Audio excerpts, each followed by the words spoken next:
Madanapalle sub collector కార్యాలయంలో జరిగిన అగ్ని ప్రమాద సంఘటనపై విచారణ ముమ్మరంగా కొనసాగుతోంది. పోలీసులు 10 ప్రత్యేక బృందాలుగా విడిపోయి విచారణ చేపట్టారు.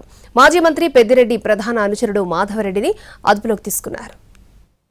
జిల్లా మదనపల్లె సబ్ కలెక్టర్ కార్యాలయంలో ఫైల్స్ దహనం కేసు విచారణను పోలీసులు వేగవంతం చేశారు. మొత్తం 11 మండలాల్లోని తహసీల్దార్ కార్యాలయాల్లో రికార్డులను తనిఖీ చేశారు. రెవెన్యూ శాఖ ప్రత్యేక ప్రధాన కార్యదర్శి సిసోడియా అగ్నిమాపక డీజీ సబ్ కలెక్టర్ కార్యాలయాన్ని పరిశీలించారు. కుట్ర కోణంపై ఇప్పటికే నిర్ధారణకొచ్చిన పోలీసులు మాజీ మంత్రి పెద్దిరెడ్డి ప్రధాన అనుచరుడు మాధవరెడ్డిని అదుపులోకి తీసుకున్నారు. ఘటన జరగడానికి 10 రోజుల ముందు నుంచి మాధవరెడ్డి సబ్ కలెక్టర్ కార్యాలయానికి రెగ్యులర్ గా వెళ్లినట్టు గుర్తించారు. ఫైల్స్ దహనం కేసులో అతని హస్తముందని అనుమానించి అదుపులోకి తీసుకుని విచారిస్తున్నారు.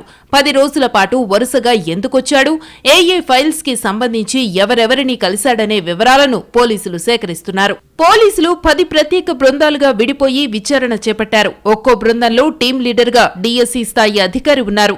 ఇప్పటికే సీనియర్ అసిస్టెంట్ గా పనిచేస్తున్న గౌతమ్ తేజను పోలీసులు అదుపులోకి తీసుకుని విచారిస్తున్నారు. మాజీ మంత్రి పెద్దిరెడ్డి వీర విధేయుడిగా ముద్రపడి గతంలో మదనపల్లి ఆర్డీఓగా పనిచేసిన మురళిని, మరో ఆర్డీఓ హరిప్రసాద్ను కూడా అదుపులోకి తీసుకుని విచారించారు. ఆఫీసులోని 33 మంది ఉద్యోగులను అడిషనల్ ఎస్పీ విచారించి వాళ్ల స్టేట్మెంట్ను రికార్డు చేశారు. ఈ కేసులో 2-3 కీలక వ్యక్తులపై కేసులు నమోదు చేసే అవకాశమున్నట్టు తెలుస్తోంది.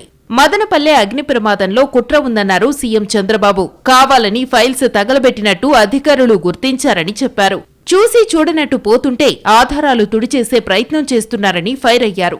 మదనపల్లి సబ్ కలెక్టర్ ఆఫీసు ఏదైతే 22A సంబంధించినటివి అసైన్మెంట్ ల్యాండ్స్ ఇవన్నీ కూడా తగలబెట్టే పరిస్థితికి వచ్చారు. నేను నిన్న ఒకటే చెప్పాను, ఇప్పటి వరకు లీనియంట్ గా ఉన్నాం, చట్ట ప్రకారం యాక్ట్ చేస్తున్నాం, కానీ వీళ్లకు కరెక్ట్ గా అర్థం కావడం లేదని చెప్పి డీజీపీని సిబిసిఐడిని ఉన్న పడంగా నా హెలికాప్టర్ ఇచ్చి ఇమ్మీడియట్గా వెళ్ళండి, ఎట్టి పరిస్థితుల్లో ఏం జరిగిందో వాస్తవాలు కనుక్కొని సాయంత్రం లోపల నాకు చెప్పమని ఆదేశాలు ఇచ్చారు. వెళ్ళారు అధ్యక్ష. వాళ్ళు చెప్పింది అయితే ప్రైమా ఫేసి ఇది షార్ట్ సర్క్యూట్ కాదు, ఫైల్స్ డెలిబరేట్గా కాల్చారని చెప్తున్నారు. ఎంక్వైరీ చేస్తాం, యాక్షన్ తీసుకుంటామని చెప్పి కూడా నేను మీకు తెలియజేస్తున్నా. అప్పటి వరకు పనిచేస్తున్న సీసీ కెమెరాలు గత వారం 10 రోజులుగా పనిచేయకపోవడంతో పోలీసులు ఆ దిశగా విచారణ చేపట్టారు. కార్యాలయ సిబ్బంది సెల్ ఫోన్లు స్వాధీనం చేసుకుని కాల్ డేటాను పరిశీలిస్తున్నారు. అగ్ని ప్రమాదం జరిగిన చోట additional SP Raj Kumar scene ను రీకన్స్ట్రక్షన్ చేశారు.